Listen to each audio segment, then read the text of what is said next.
Un saludo cariñoso, fraterno para todos nuestros hermanos que se están conectando para este tiempo de adoración a nuestro Dios.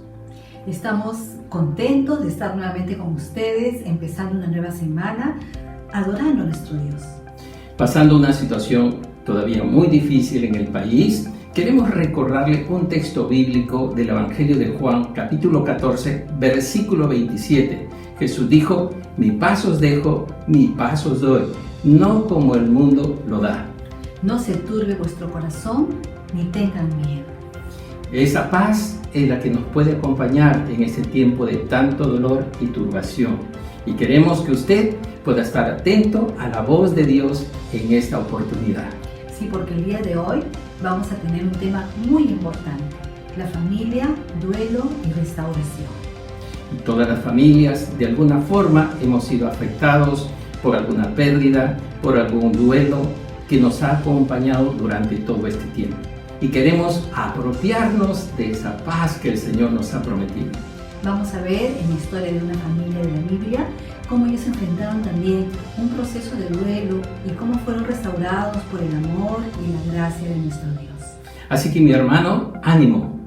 No nos turbemos ni tengamos miedo. Sigamos confiando en el Señor y adoremos de todo corazón. Saquemos de nuestro corazón la gratitud, la alabanza, la adoración al Señor, que Él siempre la merece. Y confiemos en esa paz sobrenatural que Él nos da aún en los momentos más difíciles. Que el Señor nos bendiga en esta mañana. Bendiciones. Llegó el momento de que ahora te pongas de pie ahí donde estás, en tu lugar, y que juntos le cantemos a Dios con todo el corazón. Únete con nosotros en este maravilloso tiempo.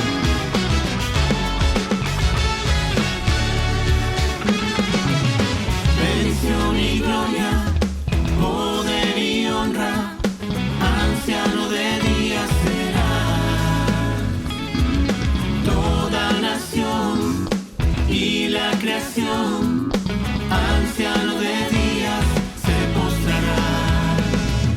Toda lengua confesará, declarará su gloria, toda rodilla se doblará, adorando tu nombre exaltado será, y tu reino, anciano de días, no pasará.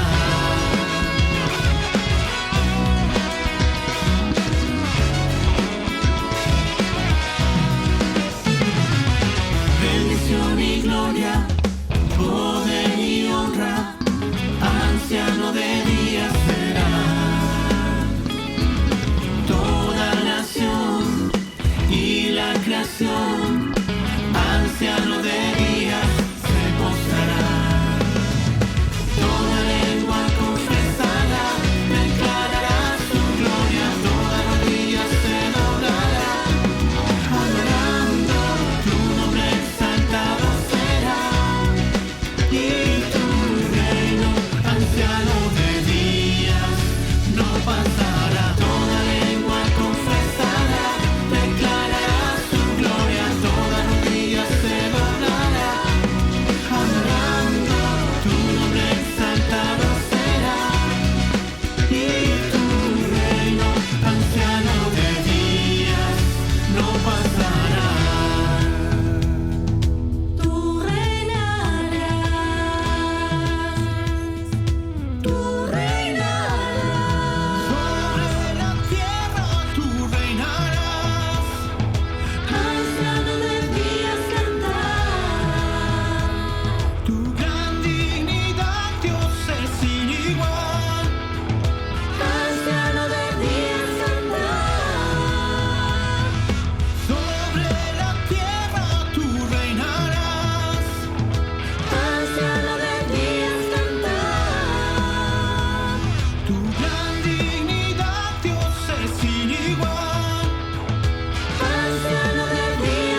nosotros. Bendito seas Dios en la tierra de plenitud, donde ríos de abundancia hay. Bendito seas Dios.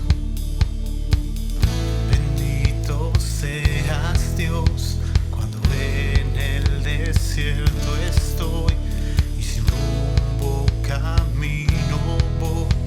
Bendito seas Dios.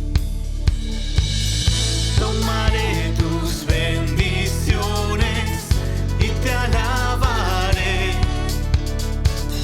Si la oscuridad me encierra, siempre cantaré.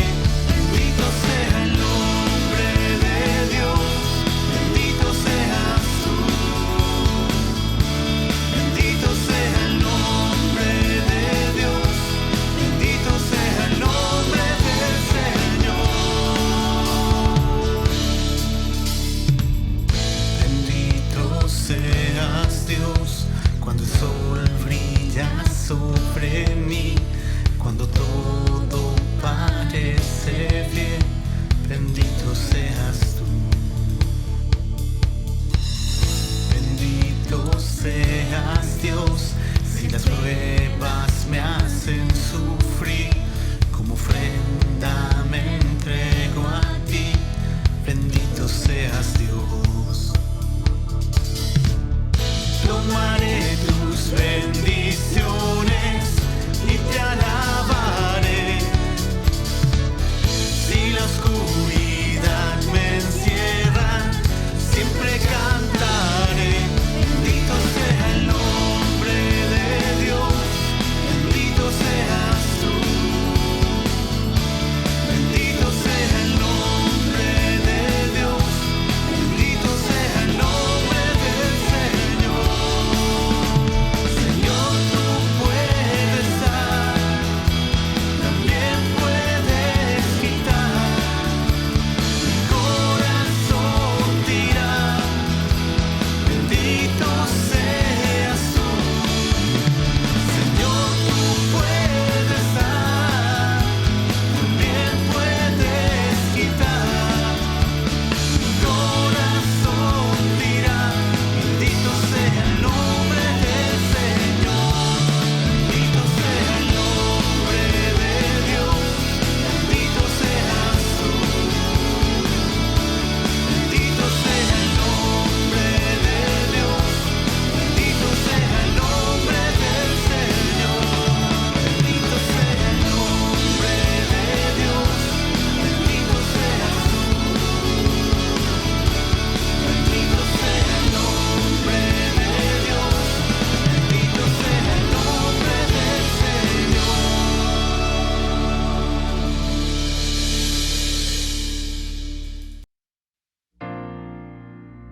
Señor, tu palabra dice que tú eres el más grande de todos, que todo lo que respira alabe a Jehová, que tu grandeza es inescrutable. Y venimos ahora a adorarte, Señor, a expresarte todo nuestro amor. Te bendecimos.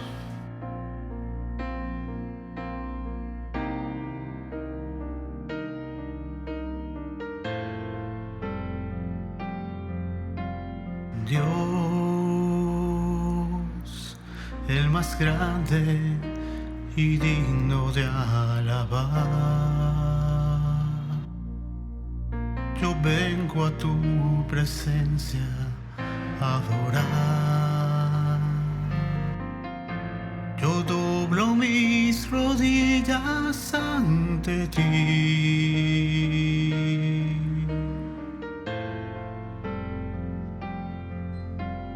Dios,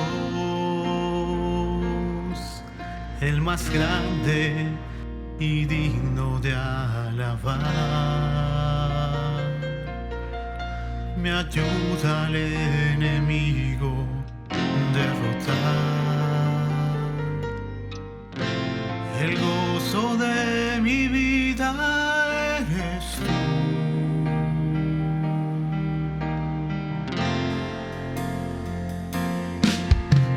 Señor, yo quiero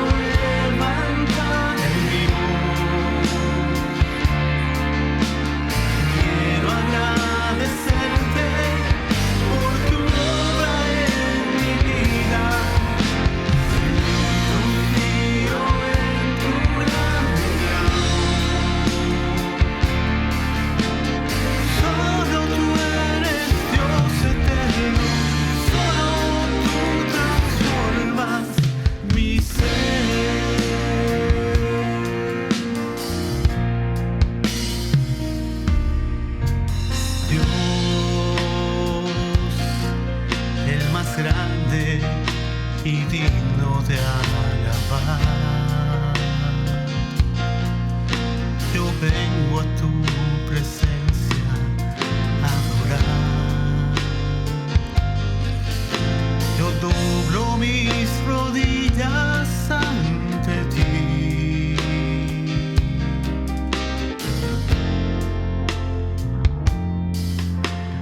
Dios, el más grande y digno de alabar, me ayuda al enemigo derrotar. El gozo de mi vida eres tú.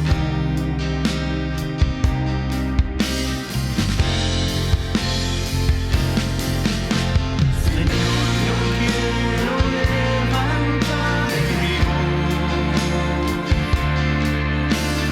Quiero agradecerte por tu obra en mi vida. Señor, confío en tu grande amor. Solo tú eres Dios eterno, solo tú transformas mi ser.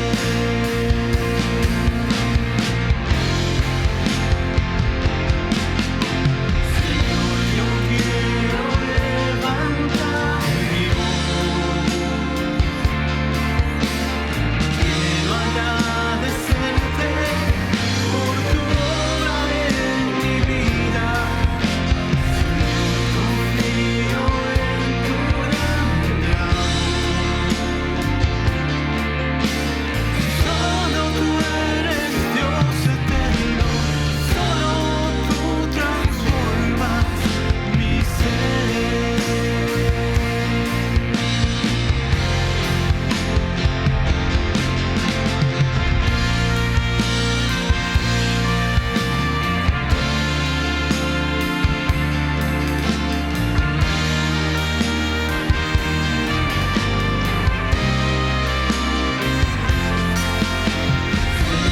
Yo quiero levantar mi voz.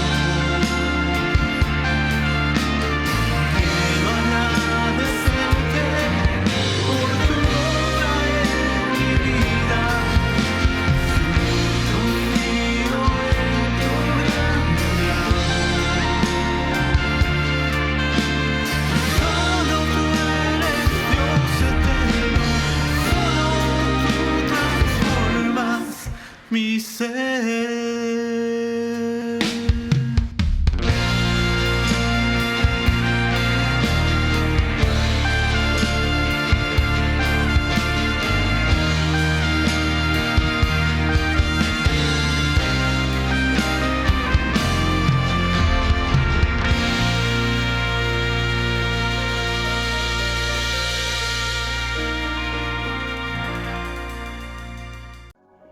Reciban mis saludos, amados hermanos y hermanas en Cristo. Hoy día le damos gracias a Dios, al ensamble, por estas preciosas alabanzas que nos ayudan a entrar con una actitud de agradecimiento y de adoración al trono de gracia de ese Dios todopoderoso que vive y reina para siempre. Muy bien, ahora vamos a pasar a nuestro tiempo de clamor por las naciones y vamos a seguir aprendiendo acerca de la misión transcultural. Y vamos a decir de que en la obra misionera transcultural hay principios esenciales. Estos principios son relacionados a la misma naturaleza o esencia de la misión transcultural.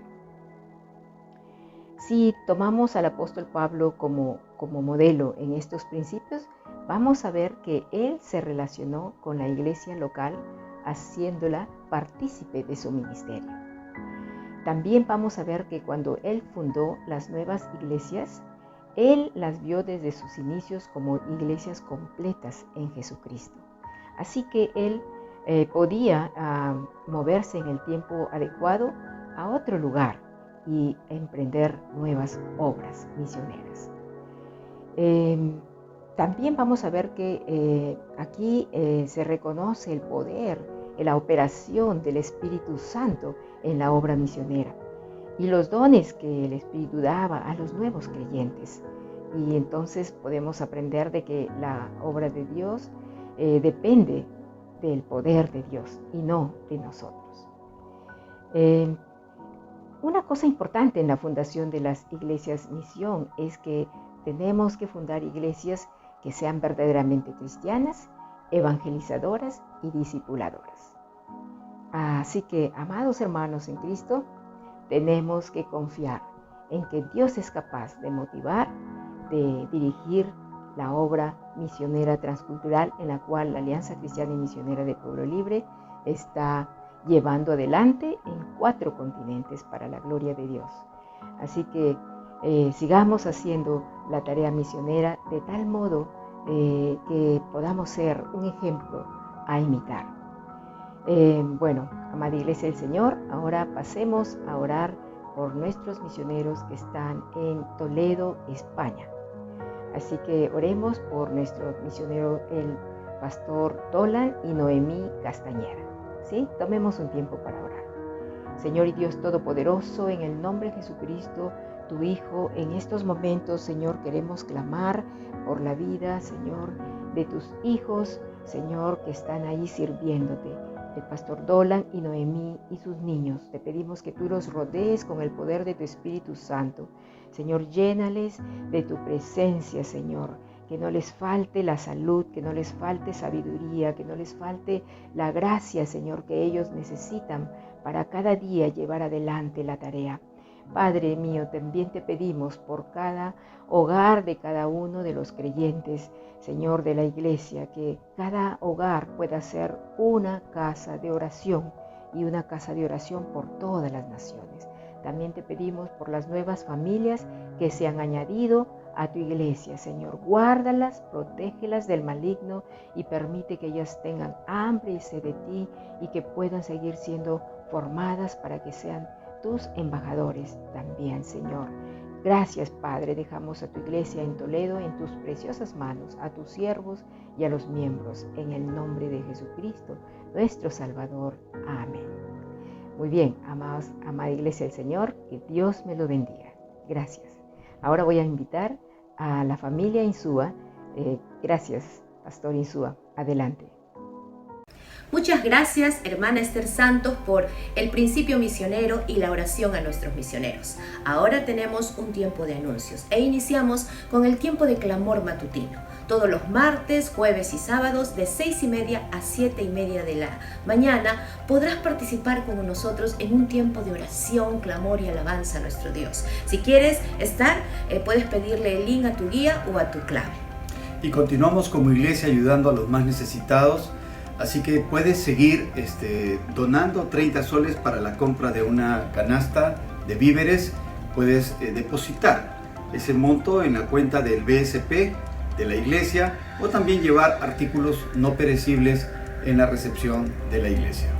También te invitamos a participar de nuestros servicios dominicales a las 8 de la mañana, a las 9:45, a las 11:30 de la mañana o también a las 6:30 de la tarde, vía Facebook o vía YouTube. Están todos invitados. Y seguimos orando los días miércoles a las 7:30 en nuestro tiempo en el secreto con Dios.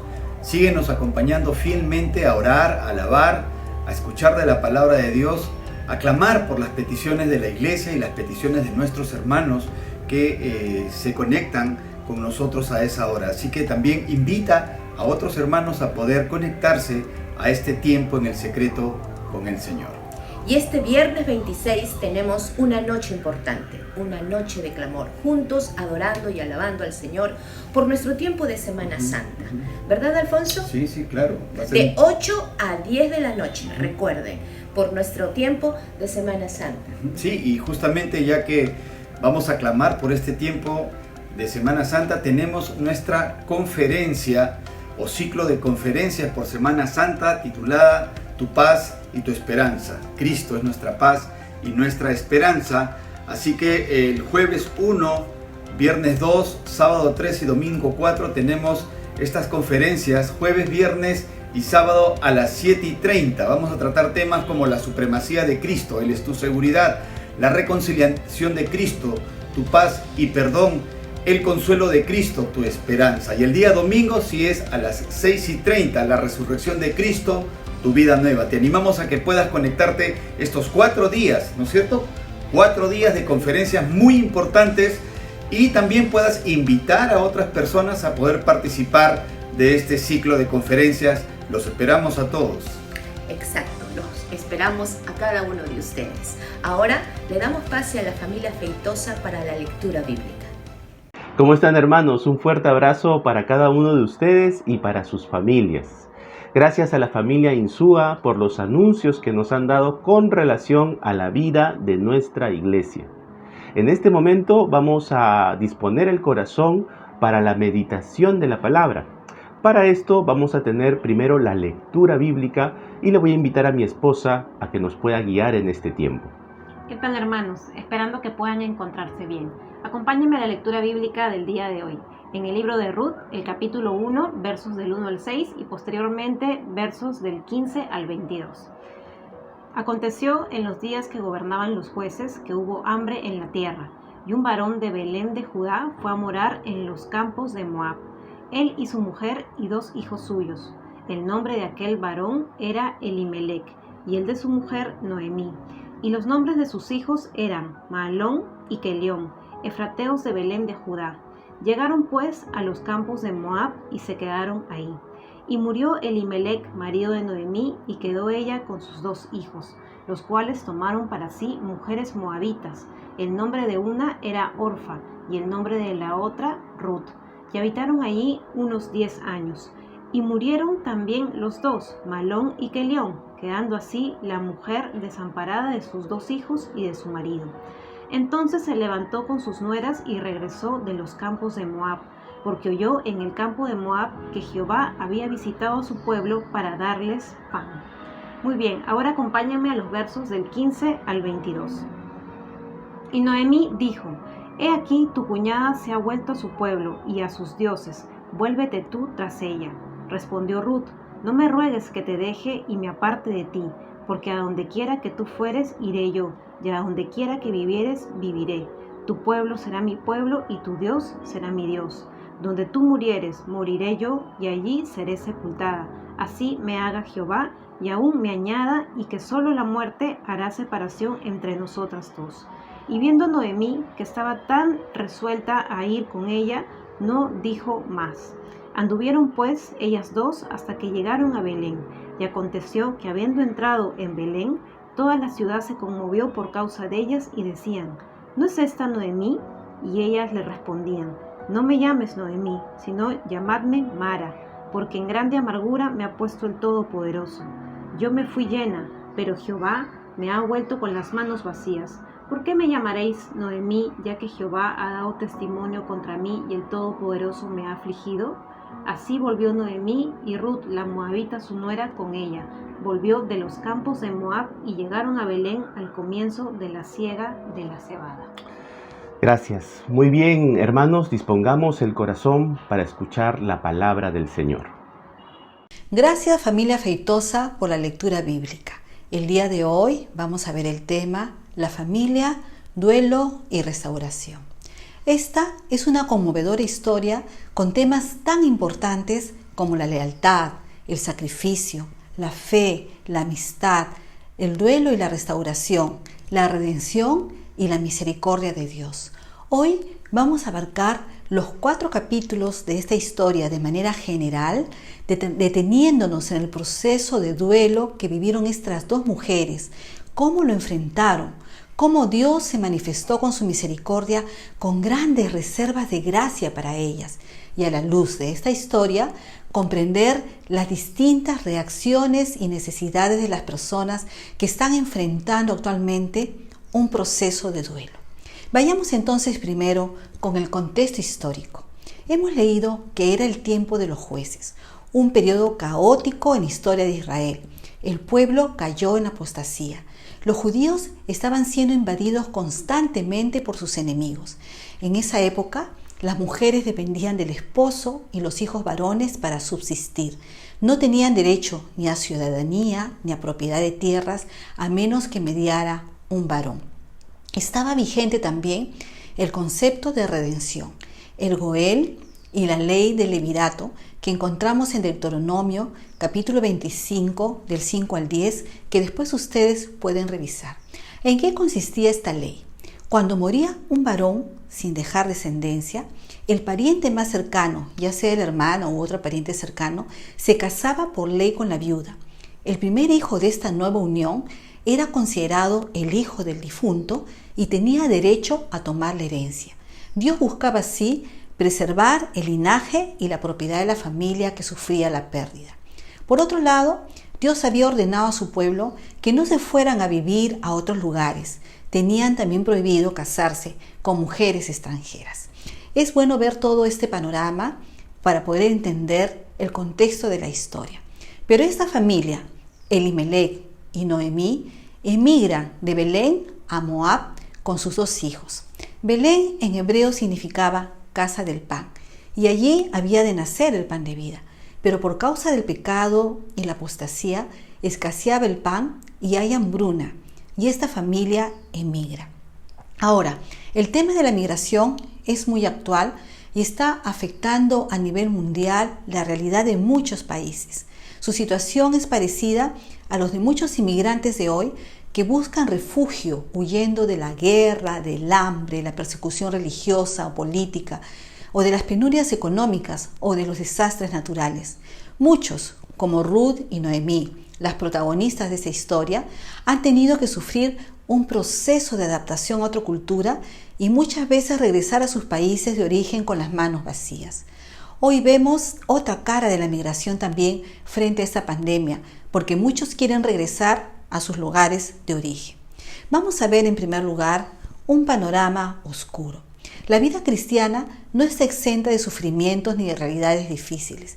Y en esa familia se sucede una serie de tragedias una tras otra que se resumen en los primeros 5 versículos del capítulo 1.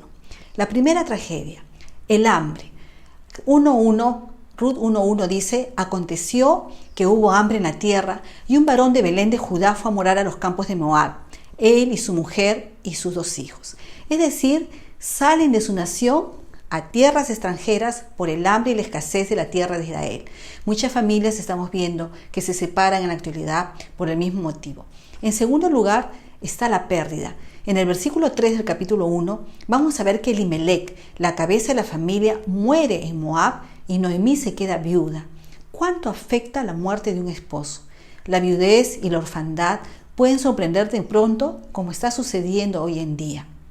En tercer lugar, el tercer problema fue la desobediencia.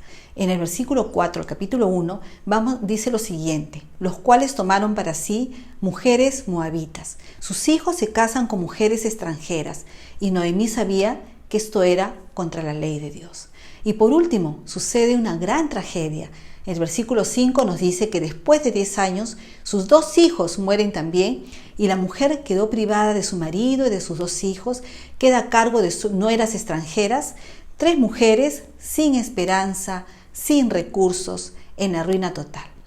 A veces pareciera que todos los problemas se vienen a la vez, como ahora que estamos en esta pandemia: enfermedad, muerte, hambre, crisis económica, desasosiego, desesperanza. En esta historia mueren sus 3 hombres, se quedan sin sustento y no les queda más que emprender el camino de retorno. Estas 3 mujeres se ven obligadas a decidir qué hacer. En primer lugar, entonces, vamos a ver la decisión de Noemí. Ella se hunde en la depresión y elige la soledad. ¿Qué es lo que hace Noemí? Noemí despide a sus nueras, no ve esperanza para ellas a su lado y las anima a que regresen a sus hogares de origen. Se define a sí misma como castigada por Dios y no encuentra otra salida sino volver. Si leemos el capítulo 1, el versículo 13, dice: no, hijas mías, que mayor amargura tengo yo que vosotras, pues la mano de Jehová ha salido contra mí. El dolor de Noemí bloqueó sus pensamientos. Dios ya no era el buen pastor, sino el enemigo. Ella sentía que Dios la estaba castigando. Cuando sufrimos intensamente, pensamos que Dios ya no tiene el control. Perdemos la perspectiva de un Dios soberano que está con nosotros y no nos abandona. Noemí había olvidado por completo las promesas de Dios. Promesas como las siguientes, la que se encuentra en Jeremías 49:11, que dice: deja tus huérfanos, yo los criaré, y en mí confiarán tus viudas. Deuteronomio 10, 17 al 19 también dice que hace justicia al huérfano, a la viuda, que ama también al extranjero, dándole pan y vestido. Hay muchas promesas para las viudas, para los huérfanos en el Antiguo Testamento. Y vamos a ver que estas promesas van a cumplirse después en las vidas de estas dos mujeres. Pero Noemí había caído en la desesperanza y se cambia su nombre de placentera a amarga. Por experiencia sé que es muy difícil cuando sufrimos, pero no permitamos que nuestro dolor determine nuestra teología. ¿Alguna vez has tenido una crisis de fe? Honestamente, yo sí, cuando he sufrido mucho.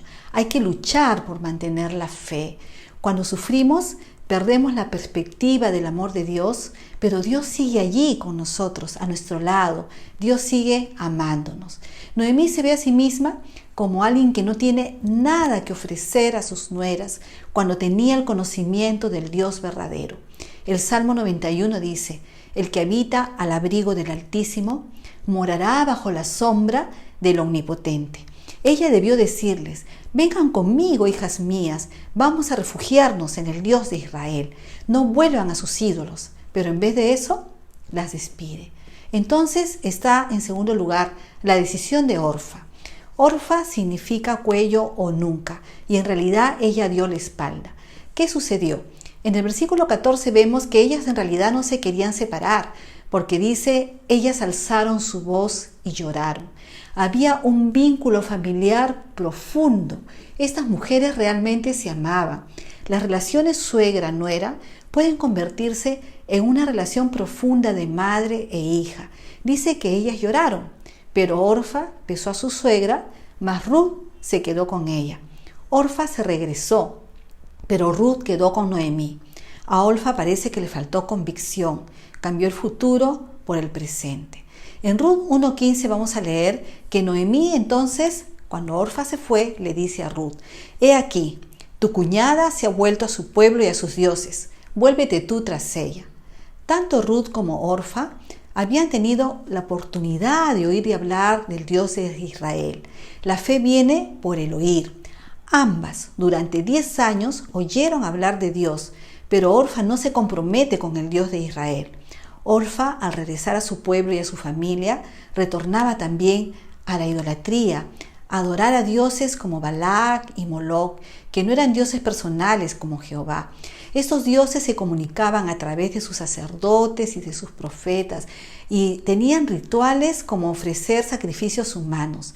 Orfa regresa a este tipo de idolatría al separarse de su suegra Noemí y de Ruth. Pero en tercer lugar, tenemos la decisión de Ruth en los próximos versículos que va a cambiar toda esta historia. En capítulo 1, versículo 16, respondió Ruth así: no me ruegues que te deje y me aparte de ti, porque a donde quiera que tú fueres, iré yo, y donde quiera que vivieres, viviré. Tu pueblo será mi pueblo, tu Dios será mi Dios. Ruth significa amiga, y aquí evidencia realmente una amistad incondicional. Asume un compromiso con su suegra desprotegida. Se aferra tanto a Noemí con firmeza, con determinación. Este es un ejemplo de una amistad intergeneracional tan escasa en nuestros días, porque generalmente las jóvenes se embarcan más en proyectos individualistas y no son tan solidarias. Pero Ruth elige un camino incierto, es verdad, renunciando a la protección de su hogar y a la comodidad de su hogar paterno, su hogar de origen. Ruth no se compromete solamente con Noemí, según estas palabras, sino con el Dios de Noemí y con su pueblo. Es una firme determinación a olvidarse de su pasado pagano e idolátrico. El corazón de Ruth parece que ya había sido tocado por Dios. Ella dice: tu Dios será mi Dios. Significa la renuncia a sus dioses paganos, a sus tradiciones, y también una entrega total. Tu pueblo será mi pueblo. No dice que será algo a medias o en parte. Ella había optado por estar bajo la cubierta de las alas de Dios y por ponerse del lado de los desfavorecidos. En Ruth 1:17, ella dice así: Donde tú murieres, moriré yo, y allí seré sepultada. Así me haga Jehová y aún me añada, que solo la muerte hará separación entre nosotras dos.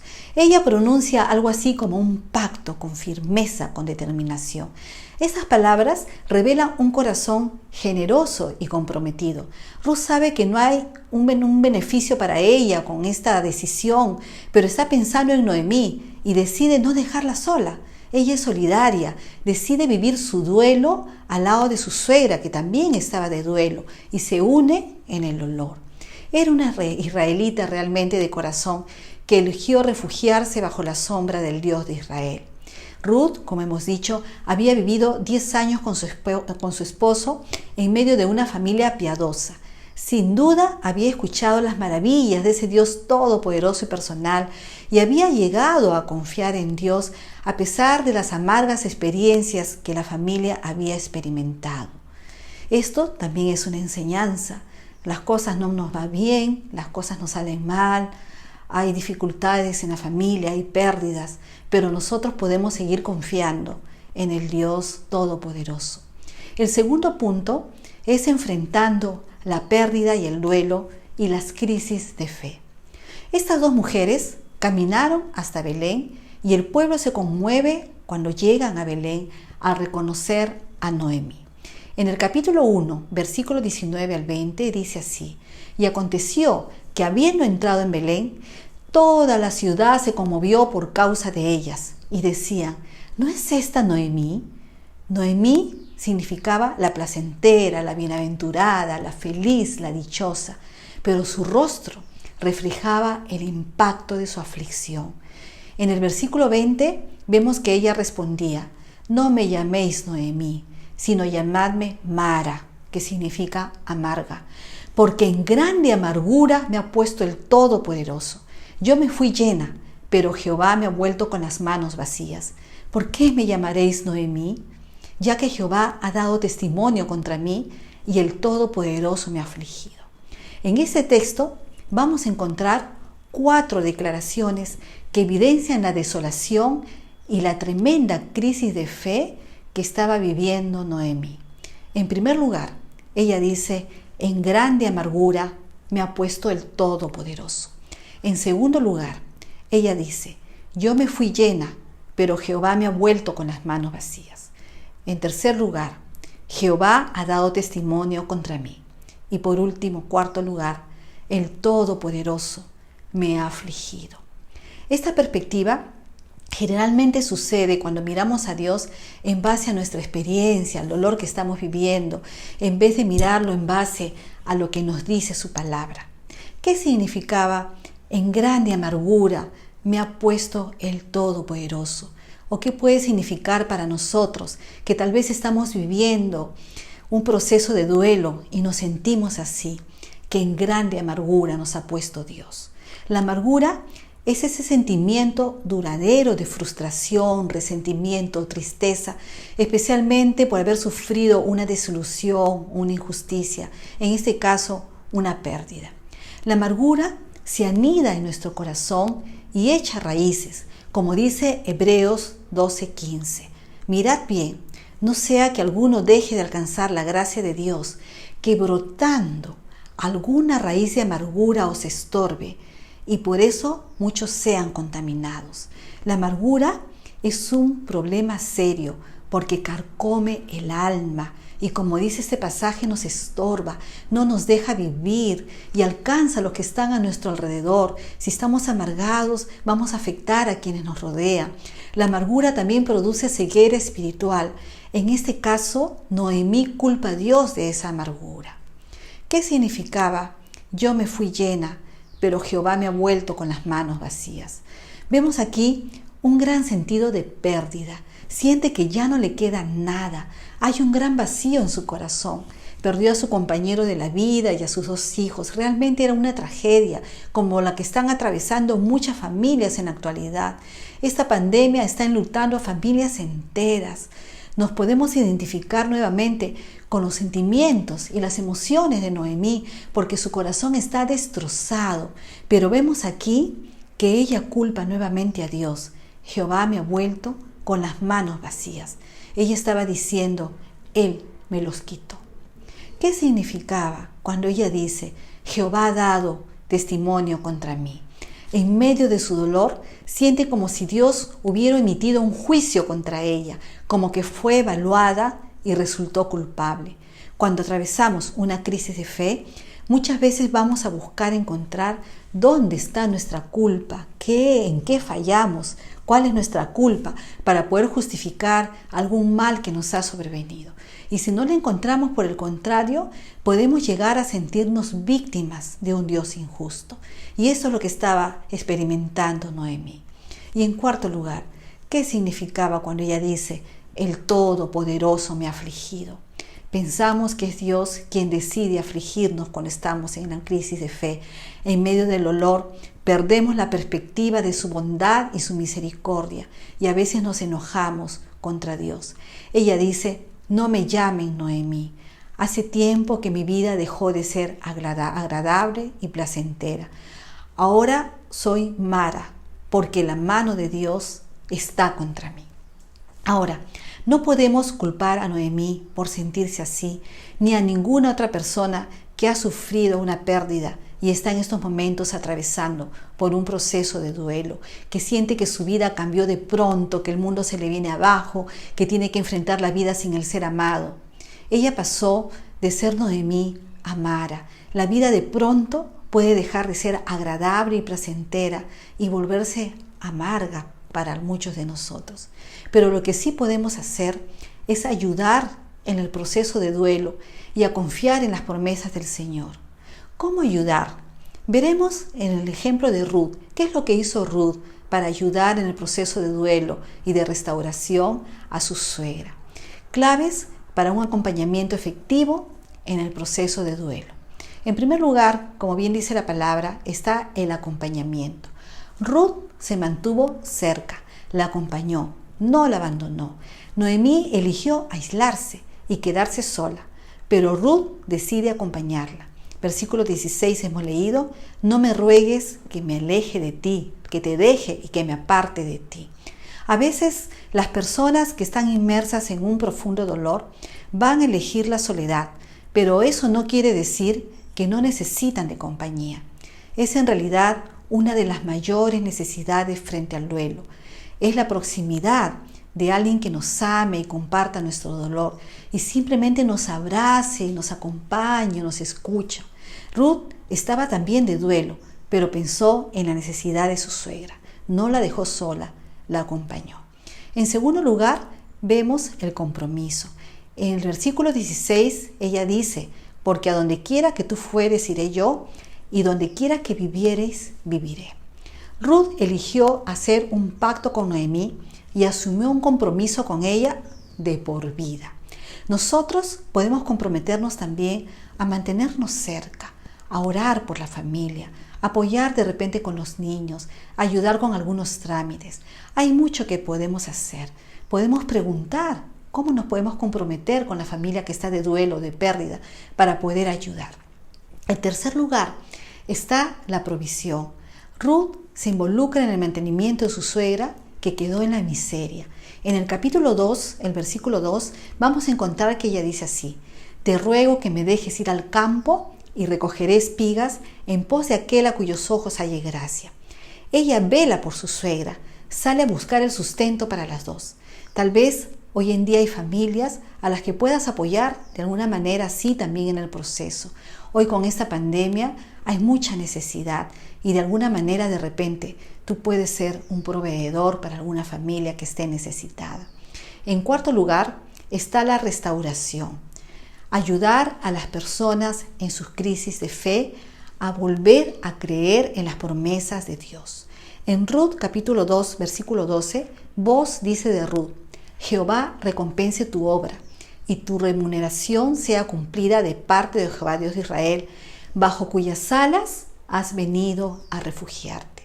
Ruth enfrentó el dolor refugiándose en el Dios de Israel. Si no nos refugiamos en Dios, el dolor puede tener dos efectos, cegar y endurecer. Ya no vemos la mano de Dios ni sentimos su presencia y nuestro corazón se endurece, dejamos de creer en sus promesas y hasta llegamos al límite de no querer orar.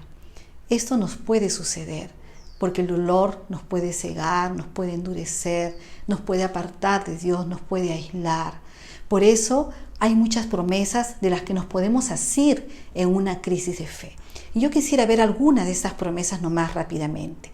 El salmo más conocido del Salterio, el Salmo 23, los versículos 1 al 4, dice así: Jehová es mi pastor, nada me faltará. En lugares de delicados pastos me hará descansar. Junto a aguas de reposo me pastoreará. Confortará mi alma. Me guiará por sendas de justicia por amor de su nombre. Aunque ande en valle de sombra de muerte, no temeré mal alguno, porque tú estarás conmigo. Tu vara y tu cayado me infundirán aliento. El duelo es un valle de sombra de muerte y necesitamos atravesarlo de la mano de nuestro pastor. La persona en duelo debe saber o recordar que Dios está con ella en el valle de la sombra de la muerte.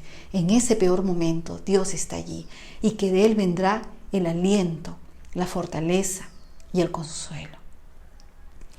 Otra promesa la encontramos en el libro de Isaías, el capítulo 40, el versículo 11.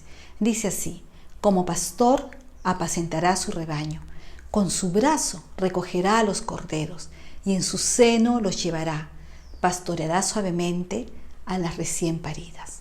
La persona en duelo debe saber que Dios realmente nos apacienta en el momento que somos más vulnerables, nos carga en su seno y no nos abandona, nos tiene en sus brazos. La persona en duelo también debe recordar que Jesús experimentó el dolor de la muerte y se identifica con nuestro dolor. Juan 11:35 dice que frente a la tumba de su amigo Lázaro, Jesús lloró. Este es el versículo tal vez más triste y más corto de la Biblia, que encierra también la mayor esperanza, porque el pasaje termina con la historia de la resurrección. Entonces recordemos a las personas en duelo esas promesas que están en la palabra del Señor para levantarles el ánimo, para ayudarles a volver a confiar en un Dios que no ha dejado de ser bondadoso. En quinto lugar, también en el proceso de restauración podemos darles esperanza. La persona en duelo debe recordar que Jesús fue a preparar un lugar para nosotros, para que donde Él está, nosotros también estemos con Él. Y esta promesa la encontramos en Juan, capítulo 14, versículo del 1 al 3. Dice así: no se turbe vuestro corazón. ¿Creéis en Dios? Creed también en mí. En la casa de mi Padre muchas moradas hay. Si así no fuera, yo os lo hubiera dicho. Voy pues a preparar lugar para vosotros. Y si me fuere y os preparare lugar, vendré otra vez y os tomaré a mí mismo, para que donde yo estoy, vosotros también estéis. ¿No es esperanzador saber que Cristo, vivo y resucitado, subió a los cielos y prometió prepararnos un lugar para estar siempre con Él? Claro que es esperanzador. Tenemos un lugar reservado en los cielos, un hogar eterno. Nos toca prepararnos ahí para ir allá mientras estemos en este hogar transitorio en la tierra. Tener la seguridad que existe el cielo es la mayor esperanza. Encontré en la Biblia más de 25 descripciones bíblicas del cielo y solo daré 3 de ellas para darles esa esperanza en base al libro de Apocalipsis.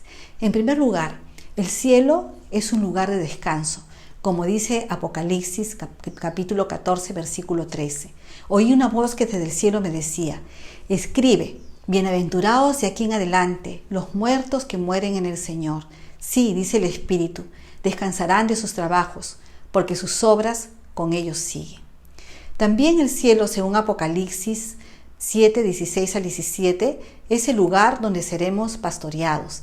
Dice así: ya no tendrán hambre ni sed, ni el sol caerá más sobre ellos, ni calor alguno, porque el Cordero que está en medio del trono los pastoreará y los guiará a fuentes de agua viva, y Dios enjugará toda lágrima de los ojos de ellos.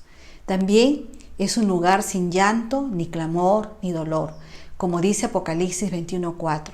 Enjugará Dios toda lágrima de los ojos de ellos, y ya no habrá muerte, ni habrá más llanto, ni clamor, ni dolor, porque las primeras cosas pasaron. El libro de Apocalipsis nos permite ver ese futuro escatológico, nos permite ver por la fe ese lugar donde vamos a estar en la presencia de nuestro Dios. En tercer lugar, vamos a ver ahora como tercer punto, siendo protagonistas del cambio en base al capítulo 2, de una manera muy resumida. Ustedes después pueden leer con más detalle el libro de Ruth. Frente a las limitaciones o desventajas que tenía Ruth por ser mujer, extranjera, moabita, viuda y pobre, ella decide buscar, como hemos visto, el sustento para las dos, y realmente la gracia de Dios estaba esperando por ella a través de un pariente rico e influyente llamado Boaz, que era un pariente de su suegro y de su ex esposo. Ruth era sagaz, inteligente, laboriosa, humilde y trabaja desde temprano sin descanso, dice el versículo 7 del capítulo 2, en ese campo que pertenecía a Booz. Y no era casualidad que justo llegara al campo del pariente del suegro. Todo estaba planificado por un Dios soberano para que se dé esa redención y esa ley del levirato en su vida. Ruth, en medio de esta situación, en medio de su duelo, ella acciona y da pasos firmes y decisivos para cambiar su realidad. Vemos que ella toma la iniciativa, toca la puerta indicada, pide permiso para trabajar, trabaja sin descanso, dice, y entró pues y está desde la mañana hasta ahora sin descansar ni por un momento. También evidencia humildad, porque Boaz la reconoce y la promueve. En el versículo 8, cuando Boaz conoce a Ruth, vamos a ver que le dice, oye, hija mía, no vayas a espigar a otro campo, ni pases de aquí. Aquí estará junto a mis criadas. Mira bien el campo que sieguen y síguelas, porque yo he mandado a los criados que no te molesten. Y cuando tengas sed, ve a las vasijas y bebe agua de las que sacan los criados. Ruth agrada a Booz y responde con humildad. ¿Por qué he hallado gracia en tus ojos para que me reconozcas siendo yo extranjera?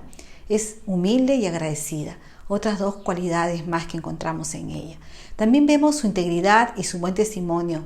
En los versículos 11 y 12, Boaz vuelve a decir, he sabido todo lo que has hecho con tu suegra después de la muerte de tu marido, y que dejando a tu padre y a tu madre y a la tierra donde naciste, has venido a un pueblo que no conociste antes.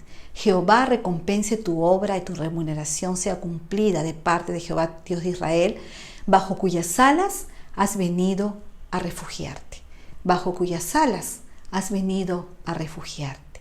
La decisión de Ruth implicaba, es verdad, renuncias personales, pero estaba relacionada con una fe profunda en Jehová, como Boaz reconoce con esta frase que le dice, bajo cuyas alas has venido a refugiarte. Ruth creyó que el Dios de Israel era digno de confianza. No solo decidió atar su vida a la de Noemí, sino decidió atar su vida al Dios de Israel. Boaz está sorprendido de la fe y la virtud de Ruth. Ella empieza a recibir el pago de Dios. A la hora de comer, Boaz la invita. En el 2.14 vamos a leer que aparentemente ella se gana ya el corazón de Boaz. Cuando Ruth le cuenta todo lo sucedido a Noemí en el campo de Boaz, qué interesante que la teología de Noemí, el pensamiento acerca de Dios, empieza a cambiar y dice algo muy importante. Noemí dice así, el Señor no ha dejado de mostrar su fidelidad para con los vivos y para con los muertos. Esto lo encontramos en 2.20, en Ruth 2.20. Noemí empieza a tener nuevamente esperanza y empieza a vislumbrar una luz. Dios no ha dejado de tener misericordia, ni para con los vivos, ni para con los muertos. Y vamos a ver cómo se revela esa misericordia de Dios en el cuarto y último punto, que son las reservas de gracia. Dios todavía tenía planes sorprendentes para la vida de Ruth y Noemí. Ruth decide obedecer a Noemí, seguir sus consejos y consigue casarse con Boaz. Y se cumple la ley del levirato, la redención del Goel, pero es mucho más que eso. Vamos a ver, en primer lugar, que Ruth no solamente es redimida por Boaz, y ya se cumple la ley del levirato en ella, como estamos viendo, porque un pariente próximo se casa con ella, sino que Ruth llega a ser considerada por el pueblo dentro del pacto de Dios. En los versículos 4, del 11 al 12, dice así, y dijeron todos los del pueblo que estaban a la puerta con los ancianos, testigos somos, Jehová haga a la mujer que entra a tu casa como a Raquel y a Lea, las cuales edificaron la casa de Israel, y tú seas ilustre en Efrata, y seas de renombre en Belén, y sea tu casa como la casa de Fares, el que Tamar dio a luz a Judá, por la descendencia que de esa joven te dé Jehová. Una extranjera dentro del pacto de Dios. Esto que dijeron los del pueblo fueron unas palabras proféticas, porque estamos viendo en este libro que Dios está abriendo las puertas de la redención a los gentiles, a una gentil como lo es Ruth. En segundo lugar, al cambiar la condición de Ruth, cambia también la condición de Noemí. En el capítulo 4, los versículos 14 al 15, vamos a leer lo siguiente. Y las mujeres decían a Noemí: Loado sea Jehová, que hizo que no te faltase hoy pariente, cuyo nombre será celebrado en Israel, el cual será restaurador de tu alma y sustentará tu vejez, pues tu nuera, que te ama, lo ha dado a luz, y ella es de más valor para ti que 7 hijos. ¿Puede Dios convertir la tragedia en bendición? Dios restaura el alma de Noemí, lo leemos aquí, el cual será restaurador de tu alma. Es Dios quien restaura el alma de Noemí. Es Dios quien le da un nieto en el que ella pueda gozarse y ver su descendencia. En tercer lugar, Ruth está incluida dentro de la genealogía del Mesías. Y esto es algo sorprendente, realmente maravilloso. Vamos a encontrar en Ruth 4, 21 al 22, que dice así: Salmón engendró a Booz, y Booz engendró a Obed. Obed engendró a Isaí, e Isaí engendró a David. Mateo 1:5 dice: Booz engendró de Ruth a Obed, y Obed engendró a Isaí, y Isaí engendró al rey David. Ruth está incluida dentro de la genealogía del Mesías, porque ella viene a ser la abuela del rey David. Como conclusión, este libro muchos dicen que es una historia de amor. Y es verdad, es una historia de amor, pero en varias direcciones.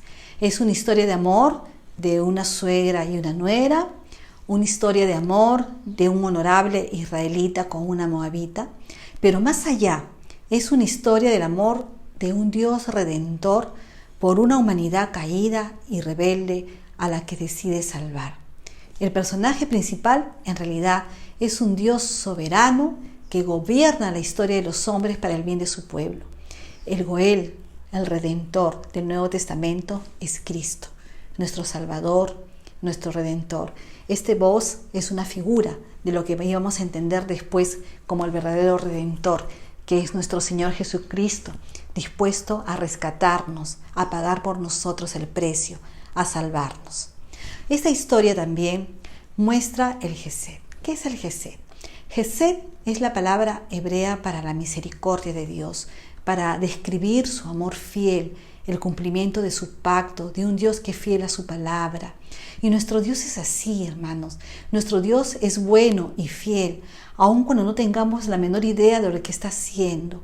Él tiene un propósito bueno y sabio en todo lo que hace o permite, aun cuando nosotros no podemos entenderlos. Siempre va a estar a nuestro alcance ese Gesed, esa misericordia de Dios, como estuvo al alcance de Ruth y Noemí. Esa misericordia, dice la palabra, que se renueva cada día, que son nuevas cada día para nosotros. Esta historia también muestra la profundidad del dolor de duelo y a la vez la restauración emocional en el futuro de esas dos mujeres que quedaron solas. Dios jamás las abandonó y tenía planes para su vida. Si bien es cierto, la pérdida es una trágica realidad, es un dolor indescriptible, es un proceso de duelo que tenemos que atravesar por un buen tiempo, pero ahí está la mano bondadosa de Dios para sostenernos, como hemos leído, en el valle de la sombra y la muerte. Y ahí estamos nosotros, también como familia espiritual, para poder acompañar a aquellos que están sufriendo, para poder dar la mano, para poder abrazar, para poder proveer, para poder proteger. En tercer lugar, lo que Dios hace tiene un alcance mucho mayor de lo que nuestros limitados ojos ven. Dios estaba conformando una genealogía para el Mesías a través de Ruth, de Booz y Ruth. Nacería un hijo que sería el abuelo del más grande rey de Israel, y que este rey de Israel sería el antepasado del rey de reyes y señor de señores. En esta historia, Dios está moviendo los hilos de la providencia para que naciera un redentor. Ni Ruth ni Noemí habían leído el libro de Ruth. No sabían lo que iba a pasar en el futuro de muchas generaciones, de muchos siglos, hasta que de esa genealogía naciera un redentor, naciera el Salvador del mundo. Por último, sea lo que sea que estamos viviendo en estos tiempos difíciles, nuestra mayor necesidad es venir a refugiarnos bajo las alas del Dios Todopoderoso. Dios tiene siempre unas reservas de gracia para todos nosotros y un propósito grande para nuestra vida. No ha dejado de amarnos ni dejará de mostrarnos su bondad aún en medio del dolor. Él quiere que atravesemos el valle de la sombra y de la muerte, asidos de su mano tierna y poderosa, asidos de Él como el buen pastor. Él quiere pastorear tu corazón. Y yo sé que es muy difícil que muchas familias de nuestra iglesia y más allá de nuestra iglesia, muchas familias de nuestro país y más allá de nuestro país están atravesando este proceso de duelo, estas crisis de fe. ¿Dónde está Dios? ¿Por qué esta pandemia? ¿Por qué tanta muerte? ¿Por qué esta tragedia? ¿Por qué se llevan a mi familiar amado? ¿Por qué mueren tantos integrantes de una sola familia? No tenemos respuestas, pero sí tenemos certezas. La certeza es que Dios sigue siendo Dios, que sigue amándonos, que está con nosotros en el valle de la sombra y de la muerte, que Él quiere darnos aliento, consuelo, paz y finalmente quiere restaurar nuestros corazones heridos. Toma la mano de ese Dios todopoderoso. Si estás sufriendo, si estás adolorido, tómate de la mano de ese Dios todopoderoso. Siente su gracia para ti, siente su amor. Él te levantará, Él te consolará. Y para eso también está tu gran familia espiritual, la iglesia, para que seamos canales de bendición a aquellos que están sufriendo en ese tiempo el duelo, la pérdida y la separación. Vamos a terminar con una oración pidiendo a ese Dios todopoderoso que nos cubra con su gracia. Padre amado, Padre Santo, tú conoces nuestros corazones, tú te identificas con nuestro dolor, tú sabes, Señor, lo que es atravesar el valle de la sombra y de la muerte. Y aquí estamos, Señor, afligidos y con el corazón destrozado por tantas personas que han significado pérdida en nuestra vida, en la vida de muchas familias. Queremos pedirte que tú, como el Dios Todopoderoso y como el Dios Consolador, puedas derramar fortaleza, aliento, paz y consolación en todas las familias que en estos momentos están atravesando, Señor, por este gran dolor y estas grandes pérdidas.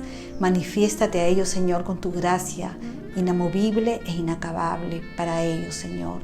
Muéstrales esas reservas de gracia que tienes para su vida. Muéstrate como ese Dios bondadoso y todopoderoso, como ese buen pastor que está con nosotros. Dejamos a estas familias en tus manos para que tu consuelo venga de lo alto para cada uno de ellos. Gracias, Señor, por tu palabra, porque podemos ver que tu mirada es eterna, que lo que tú haces se cumple y que tú eres un Dios soberano. Oramos así en el bendito nombre de Jesús. Amén. Estimado amigo, si este mensaje ha llegado a tu corazón y tú quisieras entregar tu vida al Señor Jesús como tu Salvador personal, te invitamos también a que puedas hacerlo a través de una oración muy sencilla, decirle: Señor, me arrepiento de mis pecados y te recibo como mi Salvador personal. Entra a mi vida, sáname, Señor. Y estamos para servirles, para poder guiarles, orientarles. Tenemos una sala Zoom para esperar a todas las personas que de repente quieran tener una palabra de consejo, una palabra de consuelo, que estén atravesando momentos difíciles o que quieran acercarse por primera vez al Señor. Entre a esta sala Zoom, porque ahí están los pastores esperando por ustedes. También tenemos nuestro número de WhatsApp. Usted puede también comunicarse por WhatsApp, pedir una cita pastoral. Estamos para servirles, que el Señor nos siga bendiciendo y sigamos con el culto. Damos gracias al Señor por la exposición de su palabra y ahora vamos a seguir adorándolo a través de los diezmos y las ofrendas. Yo te invito a poder orar y darle gracias a nuestro Señor. Señor, muchas gracias por tu sustento, gracias por tu amor. Gracias, mi Dios, porque tú eres un Dios proveedor, un Dios justo. Y te agradecemos, Señor, por la provisión de cada día. Ahora nosotros queremos también, Señor, bendecir el corazón del dador alegre, de aquellos que dan de lo que tú les das, Señor. Bendícelos, Señor. Bendice también tus diezmos y tus ofrendas, y te damos gracias por tu fidelidad cada día, oh Dios. Bendito seas, en el nombre de Cristo Jesús. Amén. Y vamos a seguir alabando a nuestro Señor y damos pase al ensamble.